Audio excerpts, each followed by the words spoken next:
The Washington Wizards have a ton of talent at guard. It's good, but is the playoff good? Come on, we're going to answer that next on Locked On Wizards.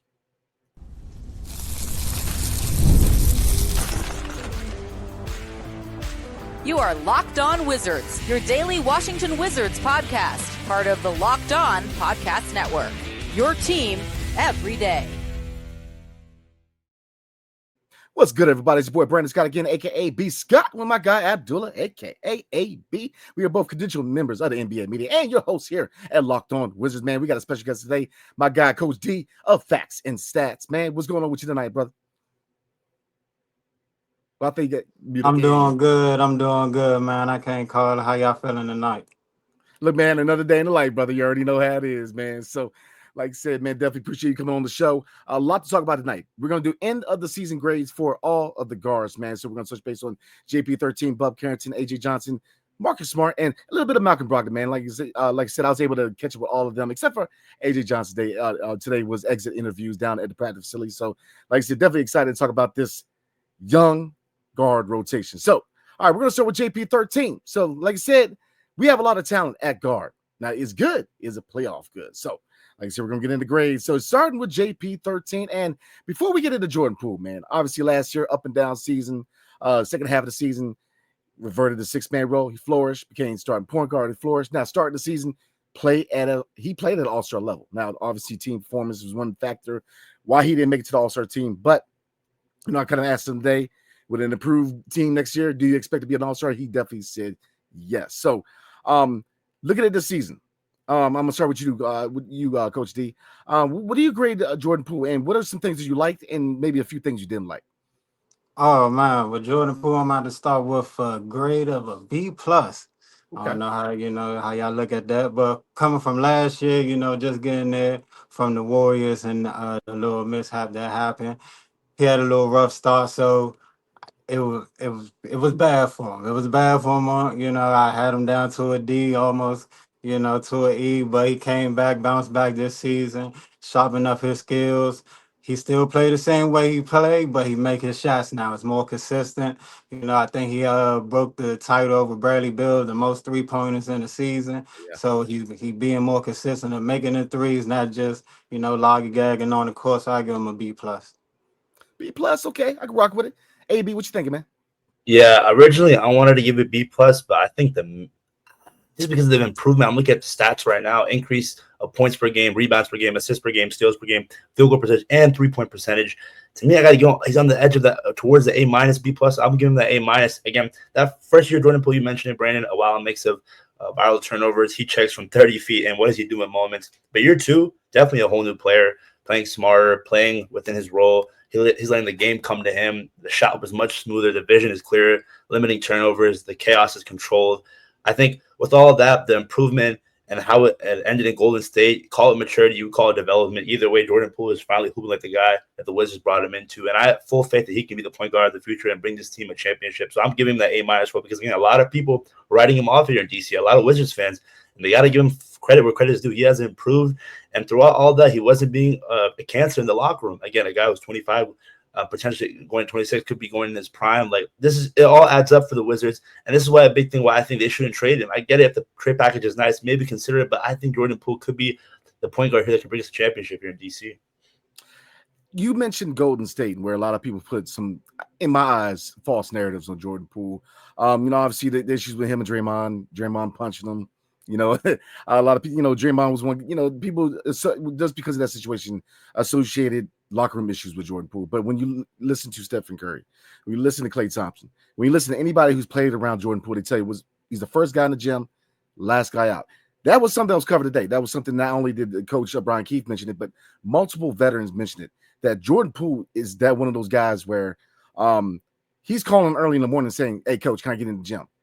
That work ethic, that always working on his game. Last year, very up and down season. Obviously Shaq and the Fool, very, very bad first half of the season, man. But look, he could have easily gotten to his feelings. He could have easily just, had an issue. But no, he took his role 6-man and he flourished. When Tyus went down, took over starting point guard, never gave it up. So heading into this season, which we're giving the grade on, he's played at all-star level. The offseason, and like I said, this is a comment, again, a lot of people mentioned today, that a lot of people, either work on their game or go on vacation. He decided to work on his game. He became more of an efficient player. Is there still moments where it's kind of like, oh, brother, please don't shoot that shot? I get it. There's still a few of those moments from here or there, man. But he's become a lot more efficient. He's relying a lot on his vision now, as opposed to being a score first combo guard, man.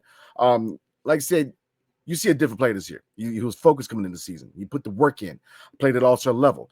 So many different factors. He has embraced what they're trying to do here in DC. He's taking on a leadership role. And he's kind of in the middle. I call him a gray area guy, but several reasons why I mean that, because obviously he can, be a piece here for long term, but also a guy who could be on the trade market. Because look, the better he plays, the more trade interest he's going to get. But also the gray area is he's a leader now. He's definitely somebody that the young guys look up to and listen to. But in the same fashion, he's still learning too. He's still learning from Chris Middleton. He's still learning from Marcus Smart. He's still learning from these guys. So he's a guy he's still figuring out who he is in the NBA. He's still young, but you still see the qualities of leadership. And he's not the only guard because, like I said, with the last game, man, Bub Carrington showed some leadership capabilities too. So, like I said, Jordan Poole, I got to give him an A-, man. Like I said, you still see moments where it's like, okay, man, the in transition threes at times, like, oh, hold on, man. But he has become a lot more efficient. Man. And like I said, he's become more of a weapon and the focal point of most defenses every night, man. So, like I said, I definitely give him an A-. And the only reason I give him an A plus is just because I feel like he's not a finished product. I feel like he still get better. I think he can still get molded into that final product, man, and be that all-star player that I think he has the capabilities to be so, man. I already mentioned him. Bub from B-More, man, the junkyard dog from Baltimore. Come on now. Bub Carrington, 14th overall pick, acquired in the trade sitting Denny Avia to Portland, man, and I'm starting with Coach D. Wow, Bub Carrington, man. I mean, how impressed were you with Bub Carrington this season, this rookie campaign, and what do you grade him? I'm giving Bub Carrington an A. I love them coming into with the Washington Wizards, and I love what they did throughout the season with him, with his rotation, and I'm loving his two-way aggressiveness. Yeah. On the defensive side, he could check any 1 or 2 man, sometimes a 3 man. On the offensive side, he working on the jumper, but he getting there with the jumper, aggressive going to the paint, good facilitator. So, but keep it a van. I don't want, if any trade rumors going around, please don't trade Bub, because he got to stay right here in Washington. Yeah, I don't think Bub going anywhere anytime soon, man. So I hope not. Rest assured he's going to be around for a while, man. AB, what you thinking? Yeah, man, I got to give Coach D. I think an A is much more reasonable. And again, I think he's going to be better. So that's why it's too soon to give him that A+. But yeah, I think Bub Carrington, first of all, playing 82 games as a rookie and finishing off with a buzzer beater to end the season. Again, there's so many superstars out there that won't even play 40 games. They only maybe even 30. So with Bub Carrington being that leader, and he was the one that was dictating that play, that last shot against Miami, that floater, you barely see the basket. Amazing. Aggressiveness. Rebounding, a guard at 6'5", getting more rebounds than some 7-footers. That's what we're talking about. That's the thing that we've lacked so much here in DC. The tenacity, being a combo guard, and he's just another reason why I don't think we need to draft a guard in this upcoming draft, because him and Jordan Poole, they have the potential to be just as good as John Wall and Bradley Beal. I'm not comparing the two, but I just think they're just as good as them. And defensively, the defensive upside is there. And I think his IQ is only going to get better. And again, from B-More, I don't even know if he's 20 years old, 19 years old. It's just everything is all that he's checking off all the boxes. And that's a big reason why he's getting the A+, the A grade, because again, at this young of an age, like, he's going to be a star. And I know we have Alex Sarr and Keyshawn George, but again, I wouldn't be surprised if Bub's the best player coming out of that draft class, because again, he's just been showing every night that he can. It's a hot take. I'm not saying he will be, but he's going to go neck and neck with Sarr when it comes to who's the better rookie. And again, I want both of them to flourish. I think Keyshawn will flourish, but Bub really showed strides that second half of the season, man. Junkyard dog out of B-More, man. I mean, the brother called game. And that shot, I don't know how he got that shot off, man. I'm just trying to tell you. I mean, high marks from a lot of his teammates, man. Hard work ethic is a lot of things I've heard. He's a dog, two-way dog. I mean, with his ability to stretch the floor from 3 mid-range, now you could argue once he figures out a consistent paint game with attacking the paint, man, becoming more floors paint scorer, I think you're going to see a star in the making in Bub Carrington, man. With not only with him, but with Keyshawn George, you often overlook defense. Both of them are high-level defenders, man. Keyshawn George, everybody thought he was just a sniper. No, sir. I mean, he can play. I mean, he can defend at a high level. Same thing with Bub Carrington. And that's what I'm saying. When you look at the mold of what this front office is trying to do, versatility to be able to play and defend multiple positions. Defense, you see everybody underneath, all 5 draft picks underneath Will Dawkins. What can they do? Certain areas offensively, they're all in different areas, right? But all of them can defend. Every single one of them are defenders first. And obviously with Sarr and Bilal, the offense is going to come along, man. And then 3-point shooting. That is the modern day NBA, man. Defense is starting to become a premium again, but 3-point shooting ain't going nowhere. So they check all the boxes, what they're trying to do and how they're trying to construct this roster going forward, man, because versatility is name of the game. Look at almost every player on this roster. They can play or defend multiple positions. In almost every player on there. Even Corey Kispert. I mean, like I said, Corey Kispert played the 2, played the 3. Champagne. So you see a lot of capabilities with the team going forward, man. So we're going to get into AJ Johnson and Marcus Smart, man, acquired at the trade deadline. But before we do, tonight's episode is brought to you by OpenPhone. If you're running a business, you know that every missed call is money left on the table. Think about it. When was the last time you had a service emergency? If the first person didn't answer, did you wait? Probably not, right? That's why you need OpenPhone. Come on now. OpenPhone is the #1 business phone system designed to streamline and scale your customer communications, all through an app on your phone or on your computer. And like I said, guys, if you are a small business owner, just starting your own business, look, there's so many good reasons to get into OpenPhone, man, because again, AI call transcripts and summaries save you time on follow-ups and ensures you never lose track of any of your customer interactions, man. Because like you said, if you're a business owner, those interactions are very pivotal, and there's a very thin line between making money and not making money. Just saying. OpenPhone is offering my listeners 20% off your first 6 months at openphone.com/LockedOnNBA. That's OpenPhone.com/LockedOnNBA. And if you're switching from one service, OpenPhone will port your existing numbers over at no additional cost. Come on now. OpenPhone. No missed calls, no missed customers. Tonight's episode is also brought to you by Amazon Fire TV. Did you know your Fire TV is also an Xbox? Turn any TV into your gaming and entertainment hub with Fire TV Stick. 4K devices. No console required. Just grab your paired controller, subscribe, or sign into the Xbox Game Pass Ultimate with eBay Play, including, and you're ready to play. Dive into hundreds of premium titles from EA Sports, College Football 25. Come on now to Call of Duty, Black Ops 6, and Avowed. As easy as you can stream your favorite shows. It's that easy, y'all. That easy. It's gaming made simple. And it's all on your Fire TV. So I say it all the time, guys, I'm a big gamer. I personally roll with PlayStation, man. Xbox is definitely something I roll with too, man. So with Amazon Fire TV, man, you have the opportunity to utilize both Fire TV and Xbox, man.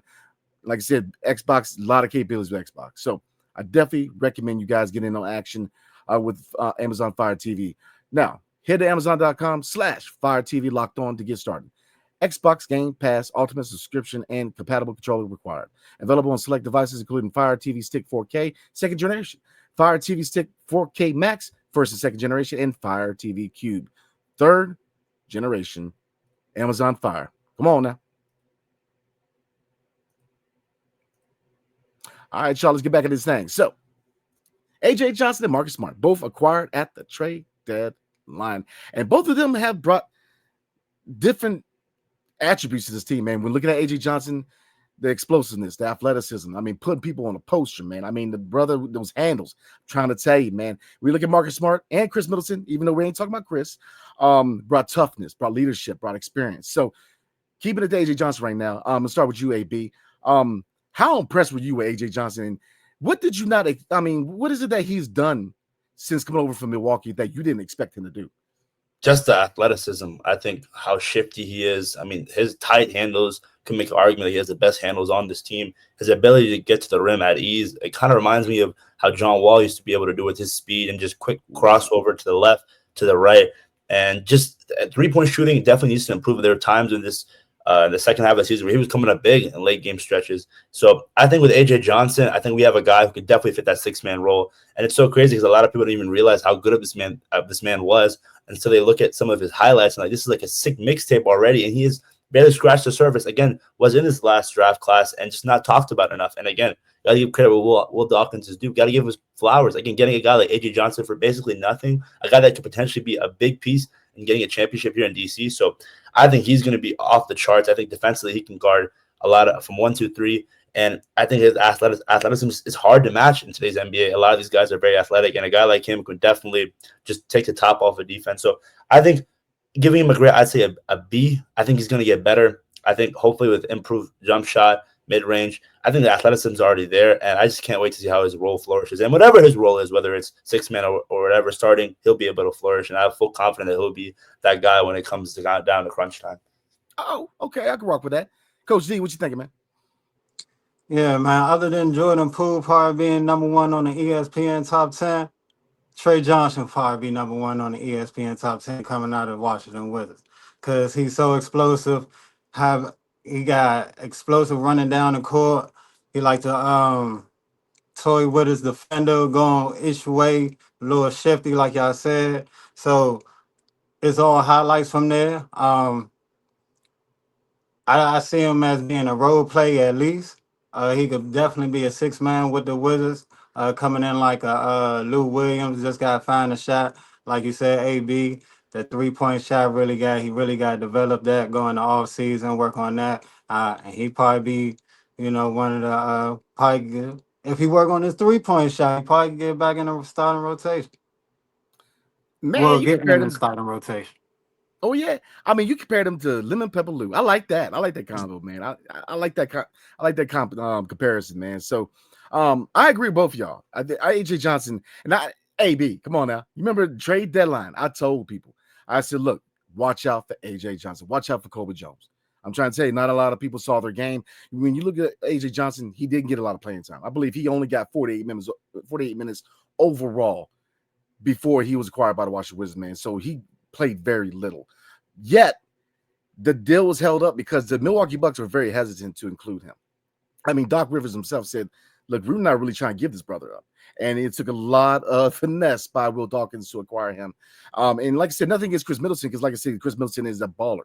I mean, he's the NBA champion. He's a guy who, look, man, he definitely has some gas left in the tank. But to me, AJ Johnson was the key part of that trade, because look what we're doing. We're rebuilding, man. Young talent. If you look at the fact that we got 3 rookies, you can practically throw a 4th in there because AJ Johnson's a rookie. So that's 4 first-round picks.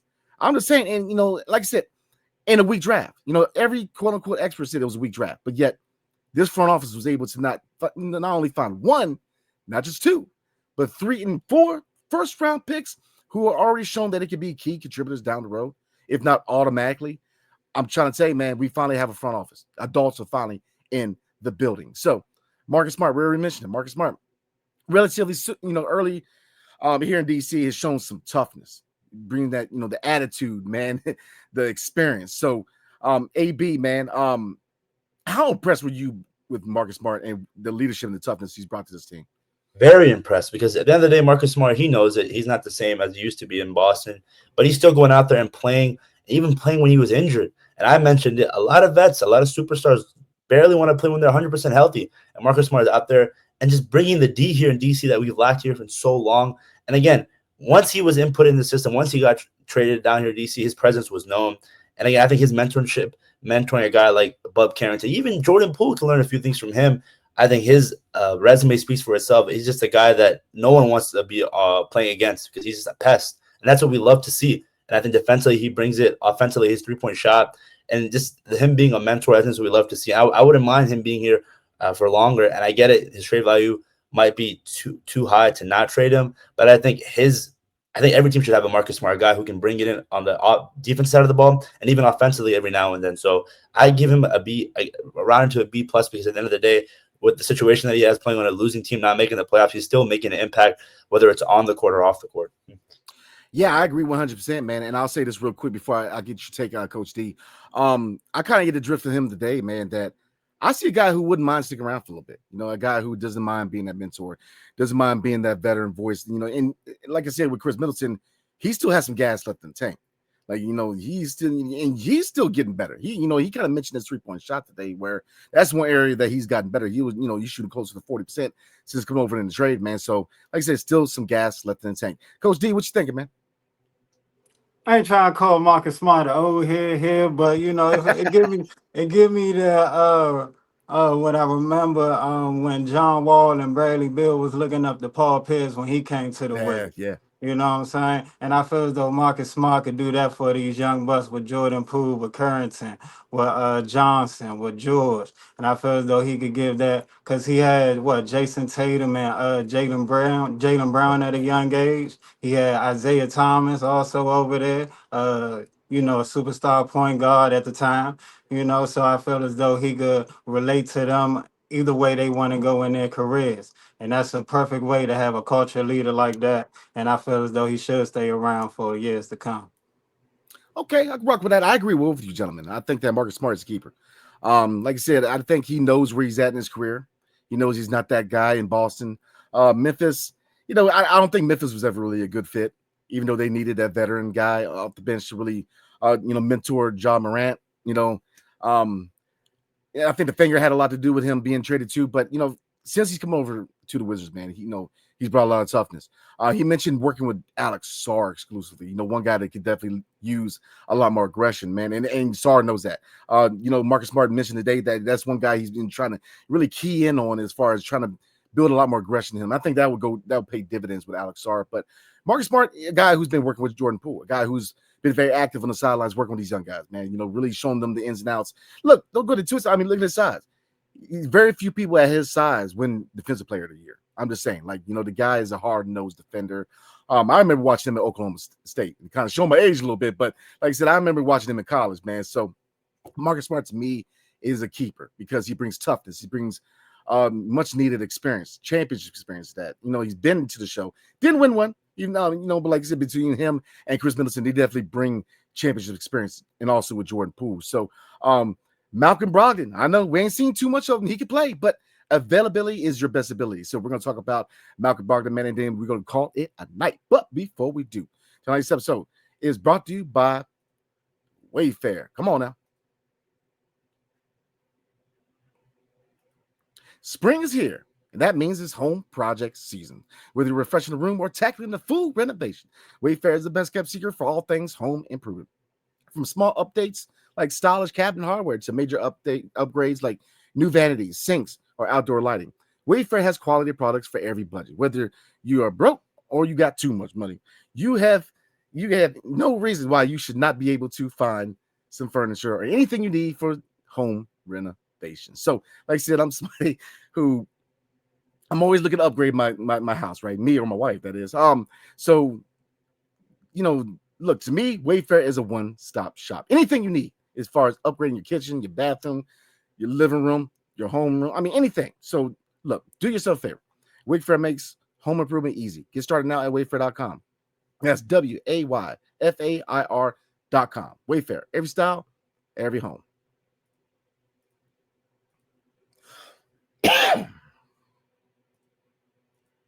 All right, let's get back into this thing, man. So, all right, guys, Malcolm Brogdon, we're going to round this up as far as guards, man, and grading guards. Matter of fact, we're going to slide back real quick because I know we got caught in the moment, man. I don't think we ever graded A.J. Johnson or Marcus Smart, man. So, real quick, I'm going to start with Coach G. Give me grades for both of them, man. A.J. Johnson, I had a B, and for Marcus Smart, I had an A. Okay, I grew up with that. AB, what you think? Yeah, no, I don't know if I did mention it, but I'll say it again. I think AJ, with when given opportunities, he was balling out, so I give him a B. And I think Marcus Smart, just because being a mentor, leadership, and just being that guy that you're on a losing team and still being out there and playing 110%, I also give him a slight B as well. Yeah, I'm gonna kind of change it up real quick. I give A.J. Johnson an A. He only played 48 minutes all year, and then this brother showing up and putting people on a poster. I mean, he took advantage of his playing time, man. And like I said, that's all you can ask him to do at this point, man. So I'm gonna give him an A. I mean, practically, I'm gonna give him an A plus, but I mean, he performed. I mean, very easy. He could have came in, had that adjustment period. Nah, man, I believe it was like first and second game, man. He rolled through with a dunk, man. He's box office, man. And that's what I'm saying. You look at all four guys in this previous draft. These guys have serious star appeal. I'm trying to tell you, man. We hit on all of them. And like I said, we didn't draft AJ, but look, he's practically our fourth first-round pick. And that is, to me, one of the best under-the-radar moves made at the deadline. Not even close, because when it's all said and done, AJ Johnson's going to be a star, in my opinion. And Marcus Smart, I mean, kind of the same, man. I mean, when you look at this roster, not only with the guards, man, but overall, everybody did their job. We know what the assignment is. It's a rebuild, right? We know that the priority is development and progression of young talent. if you're looking for wins and losses, man, you're gonna be heartbroken. And you're probably gonna be heartbroken next year, man. It is what it is. Which is funny because when it was like a meme coming out talking about Cooper Flag doesn't want to go to Charlotte or Washington. And somebody said, look, we're going to be bad next year. We can do this all day long. I'm just saying. So all you can ask for is progression, young talent. We've seen that. Every young guy has progressed. Even, Bilal, year 2 has progressed. So getting back to the point, man, with Marcus Smart, he came into this job. So I have to give him a B+, A-, man, because he came in, he was that pivotal mentor that this team needed.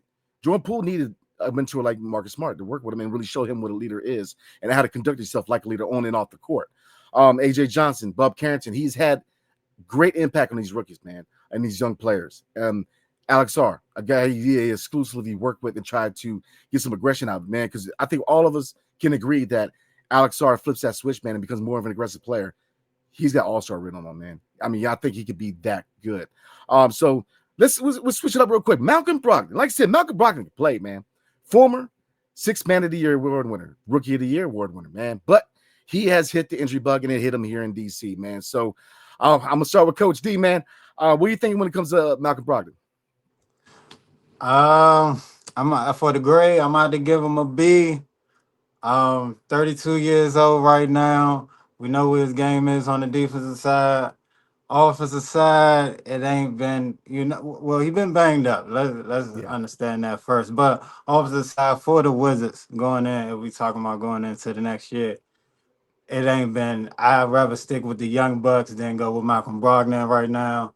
But I like Malcolm Brogdon. Like you said, 2003, not too long ago, he was on top. But injuries, they get to messing you up sometimes, and that's when the next man got to step up, and Carrington and George been doing that. So all best for Brogdon. I hope him the best, but I got to see these young bucks get that progression like we keep calling. Yes, sir. Yes, sir. AB, what you think, brother? Yeah, man. I love Malcolm. Outside of him being from UVA, that's one bad thing about him. But I think Malcolm, Brogdon, his time here, again, you talk about a lot. We mentioned a lot in every sport. Your best ability is availability. And we saw it. The theme this year was Malcolm just couldn't stay healthy. And again, I think with the emergence of this the youth movement that we have here in DC, Bub Carrington, AJ Johnson, Jordan Poole, and you already have a mentor like Marcus Smart who just came in and started plug and play right away. It does suck because I thought he could be much more of an impact here, but I think injury just been lingering him. And when he's playing, he's out there, he's open. But if the injury is dragging him on for so long, and on top of that, you're paying him that much money, I just think if you're the Wizards, you got to move on from him and just stick with the young guys you got here and realize that, hey, Marcus Smart can be that veteran. And there's really I don't think there's any position that you can put him in this roster where it's not filled already. No, I agree with both y'all, man. It's very unfortunate because he could play. He could ball. I mean, Rookie of the Year, 6th Man of the Year award winner in Boston. I mean, he could play. UVA guy, even though I'm a WVU guy, but it's all good. He could play. The biggest thing is the injuries, and it hit him hard this year. It was one injury after the next, man. And unfortunately, I think his tenure here in DC is at an end because, again, I do think that Marcus Smart was his replacement at the deadline because they needed that mentor, that older guard to really work with Jordan Poole to really, help him make that next step because the next step with Jordan Poole is all-star. Same thing with Bub Carrington. I mean, Bub Carrington has some serious star appeal.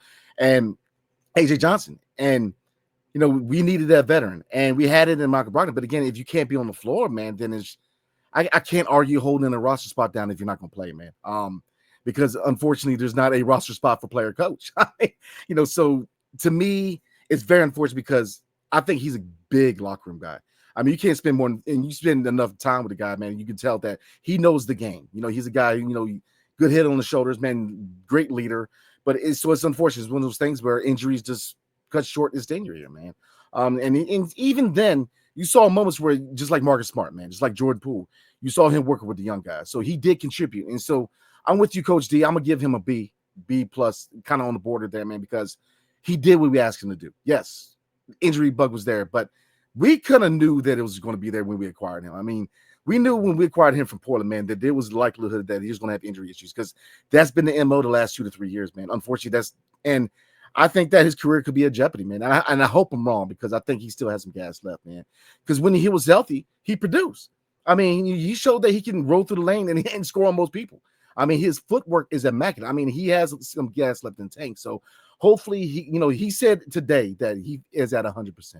So we'll see where that goes, man. Hopefully he finds an opportunity elsewhere because I don't know where he can hold on here in DC, man. You already got Marcus Smart, you got AJ Johnson, you got Bub Carrington, you got Jordan Poole. I don't think there's any roster space for 5 guards.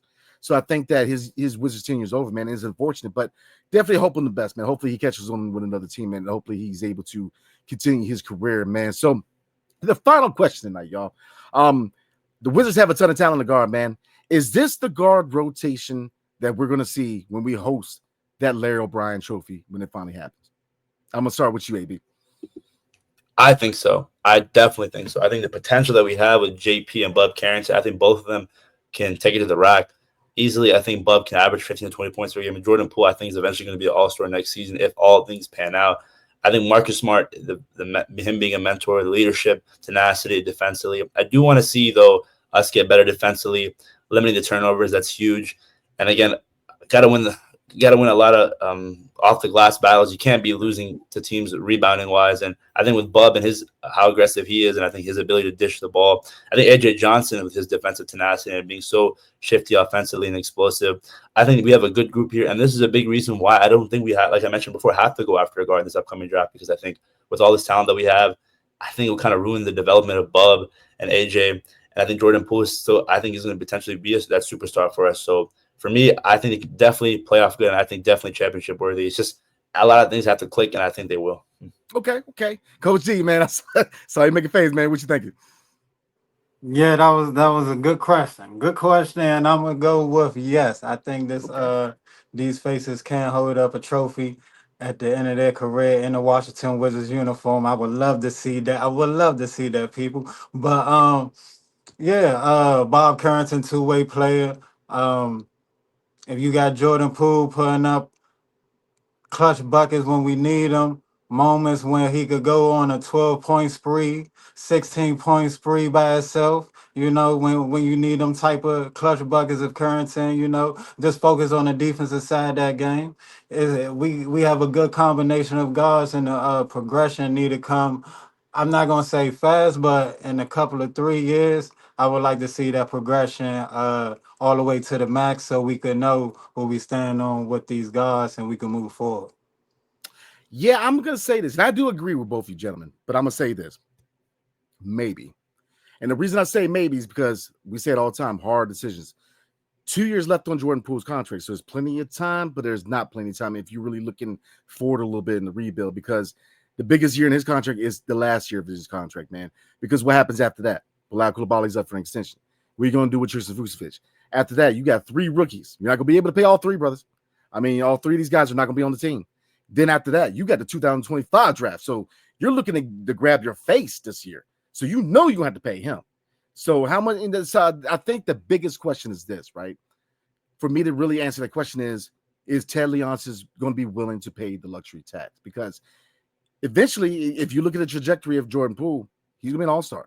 That means money goes up. That means max contract. So before you even start talking to Bilal Coulibaly, you're looking at possibly signing Jordan Poole to a max contract.